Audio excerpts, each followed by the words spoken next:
Hello दोस्तों, मैं आपको बीएसटीसी की अगले 3 दिन की रणनीति बनाना चाहता हूँ। यानी कि आपके जो एग्ज़ाम का डर है उस डर को बिल्कुल ख़त्म कर लूँगा। अच्छा। किसी भी तरह से डरने की आपको ज़रूरत नहीं है। डर के गया हम्म। वो मर गया, आपको पता है, डर गया वो मर गया, इसके बारे में आपने पहले सुना होगा। हाँ, लेकिन सुना है। मैं आज आपको 3 दिन की बीएसटीसी की रणनीति बताऊँ। आपका डर का माहौल 0% ख़त्म हो जाएगा और अच्छे लेवल से, यानी आप अच्छे नंबरों से पास होने की संभावना मैं आपको बता सकता हूँ। यानी कि मैं आपको अगले 3 दिन की बात करूँ तो आज तारीख 17, 19, 18 और 19, 2 दिन आपके पास में है। जितना आप पढ़ना चाहते हैं उतना आप 2 दिन में बहुत भयंकर पढ़ाई करें। और मैं आपको 19 तारीख से 9 बजे के बाद पढ़ाई करने का बिल्कुल एक भी घंटा आपको नहीं देता हूँ कि 19 तारीख के 9 बजे आप आराम से बिना चिंता से सो जाएँ। जो पढ़ाए वो पढ़ाए, कुछ पढ़ाया नहीं पढ़ाया कुछ छोड़ाए, उसके बारे में आपको 1% भी सोचना नहीं है कि बीएसटीसी में मैंने ये टॉपिक छोड़ दिया, क्या इनसे मैं बाहर नहीं होंगे। ज़रूरी नहीं है जो आपने टॉपिक छोड़ा उनमें से ही क्वेश्चन आए। ये भी ज़रूरी नहीं है कि टॉपिक छोड़ा है उनमें से भी पूछ लें, ऐसा भी हो सकता है। लेकिन डरना नहीं है, क्योंकि नेगेटिव मार्किंग इनमें बिल्कुल नहीं है और डरने की ज़रूरत नहीं है। जो अच्छे तैयारी की है और जो आराम से अच्छे बिना किसी डर से एग्ज़ाम में बैठेगा वही इस सीट को बीएसटीसी के लिए ले जाएगा। तो सबसे पहले मैं कहता हूँ कि आपको टारगेट करना है। आप शायद किसी भी कैटेगरी हो तो 420 के आसपास टारगेट करके आपको वहाँ बैठना है। मतलब टारगेट तो ज़्यादा ही रखना, लेकिन 420 प्लस करना आपको जी सबको। सर, जी सर, समझ गए। मैं आपको आगे बताऊंगा कि अब आप में डर है कि मैंने ये टॉपिक छोड़ दिया तो मैं क्या ये बात ये नहीं है। और मैं आपको बताता हूँ, सबसे पहले जब आप क्वेश्चन करें तो ऑप्शन काटना है। ऑप्शन आप काटना सीख गए तो आप शिक्षण अभिरुचि हो गई और जीके हो गया, हिंदी हो गई, इनमें आप बेस्ट कर सकते हैं। और रीजनिंग, अगर आपकी रीजनिंग सबसे तेज़ है तो उसको पहले करना है। यदि आपकी रीजनिंग मीडियम लेवल की है तो उसको सबसे बाद में करना है। रीजनिंग को बाद में टाइम दो, पहले जीके ये करना बहुत ज़रूरी है।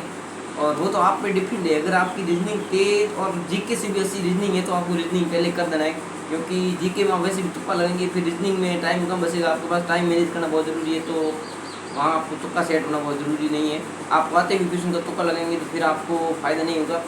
इतना कंपटीशन नहीं है जितना आप सोच के बैठ रहे हो एग्ज़ाम में। यानी कि अलग करने के लिए बिना डर से आपको सीट पे बैठना है। और टाइम समय अनुसार जहाँ आप वहाँ केंद्र पे जाते हो एग्ज़ाम देने, वहाँ एक दिन पहले जा सकते हैं। यदि आपका दूर पड़ता है तो एक दिन पहले जाइए, नहीं तो आप सुबह सेकंड पारी वाले हैं वो उसके लिए बहुत बड़ा फ़ायदा है कि आप उसी दिन वहाँ क्योंकि गरज ले दी आपकी, वो गरज ले दिया तो इसलिए आपको थोड़ा फ़ायदा है। अब मैं बताता हूँ कि जब आप केंद्र पे जाते हो तो सबसे पहले एडमिट कार्ड को ध्यान से देख लेना कि क्या यही स्कूल और केंद्र कोड सेम है। उसके बाद मैं आपको बताता हूँ, आपको एक आधार कार्ड लेना है। अगर आपके पास आधार कार्ड नहीं है तो सर, 10वीं आधार 12वीं की कार्ड ही नहीं है मार्कशीट तो यार। लेनी है। उसके आधार कार्ड, मार्कशीट और एक फ़ोटो और एडमिट कार्ड। अच्छा अच्छा। मार्कशीट अगर आपकी लेनी इतनी ज़रूरी नहीं है अगर आपके पास आधार कार्ड है तो। ठीक ठीक ठीक। अगर आधार कार्ड अपडेट होना बहुत ज़रूरी है, यानी कि वहाँ आपको फिंगर लगेगा, डेट ऑफ बर्थ सेम होनी चाहिए जो मार्कशीट में, डेट ऑफ बर्थ वही सेम होनी चाहिए जो आपके एडमिट कार्ड में। अगर आपकी ऐसी प्रॉब्लम है तो आप सही करा दें। अगर ऐसी आप प्रॉब्लम बनी है तो आप मार्कशीटों को ले लें साथ, मार्कशीट टेस्ट को अन्य दस्तावेज साथ ले लें जहाँ आपको डेट ऑफ बर्थ मैच हो रही है। और उसके बाद में बताता हूँ 2 पेन ले जाने हैं। सर, 3 ले जाए तो? 3 ले जाए तो आपकी मर्जी, लेकिन 2 ले जाने ही है। 2 पेन, क्योंकि एक बंद हो सकता है तो एक वहाँ पानी की बोतल हो सके तो आप साथ ले जाओ, क्योंकि ऐसा रहेगा वहाँ रूटीन बना रहेगा। प्रत्येक आधा या 45 घंटे के 45 मिनट के बाद आप पानी पी सकते हैं। सबसे बड़ा मैं आपको बताता हूँ, शिक्षक को समय का पूछना है कि क्या सर कितना समय हुआ है, और टाइम को मैनेज करते हुए ही पेपर को करना है। इतना पेपर हार्ड नहीं आएगा जितना आप सोच के जा रहे हो। मतलब पेपर बिल्कुल सरल आएगा, मतलब आपको सरल तरीके से उसको पढ़ना पड़ेगा और आप ठीक की तरफ जा सकते हैं। और मैं आपको बता दूं कि अब 2 दिन में थोड़ी अच्छा बहुत अच्छा। पढ़ाई करें, बहुत ज़्यादा पढ़ाई करने की कोशिश करें। और मतलब कुछ कंटेंट को आप छोड़ने की कोशिश करिए। ये कंटेंट जो रिवाइज करें, अच्छा अच्छा। जितना हो सके उतना आप अभी रिवाइज करें, 2 दिन में रिवाइज करें। 1-2 टेस्ट अगर आप दे सकते हैं तो टेस्ट का टाइम, एक टेस्ट दे सकते हैं, लेकिन अब टेस्ट का कोई मतलब नहीं है। टेस्ट का समय था वो किस अलग है, अब तो आपको रिवाइज का समय और ज़्यादा रिवाइज की तरह आप सोचते हैं कि क्या पढ़ा मैंने, कॉन्टेक्ट जहाँ आपसे पढ़ा उसको वहाँ से रिवाइज कर, नई बुकों की तरफ ना जाए। जहाँ आपने पिछले कॉन्टेक्ट को पढ़ा है वही आपको रिवाइज करना है। और सर, याद ही नहीं आ रहा है वो तो।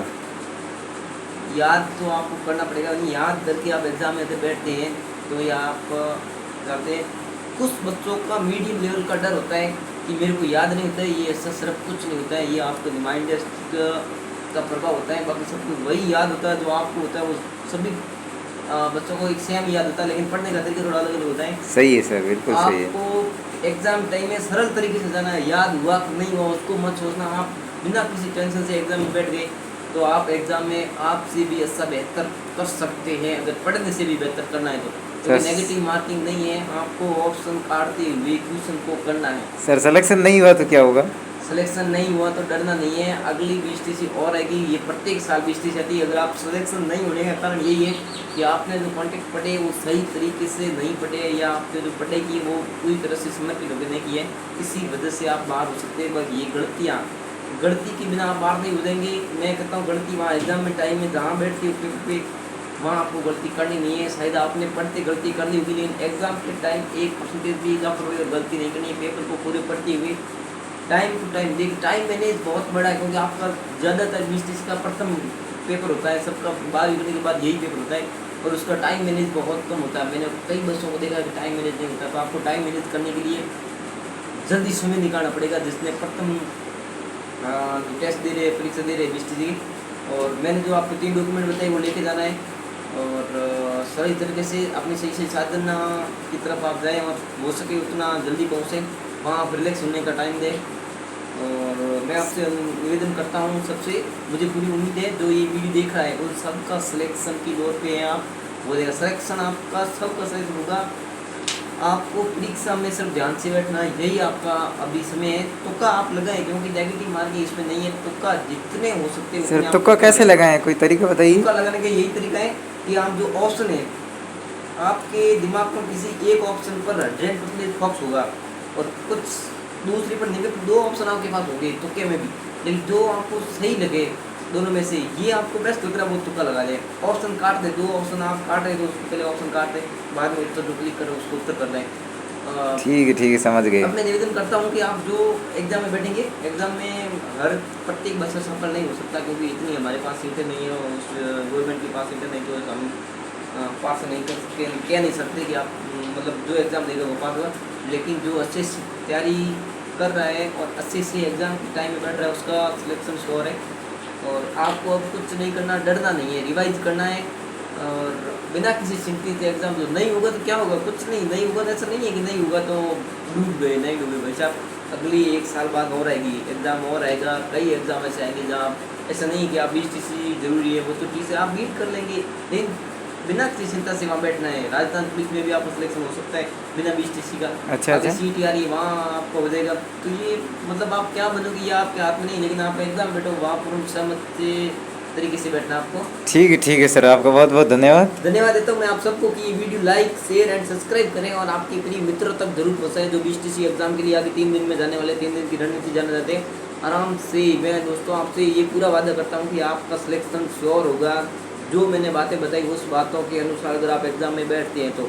और धन्यवाद, मैं आपसे कहता हूँ कि video share like and subscribe कर देखिए, ये बात आपको कितनी अच्छी लगी है। नहीं सर, ज़रूर लाइक ज़रूर करेंगे। सब्सक्राइब तो आपको करना ही है, क्योंकि 3 दिन की रणनीति आपको बेस्ट तरीके से, मतलब आपका डर खत्म कर दिया।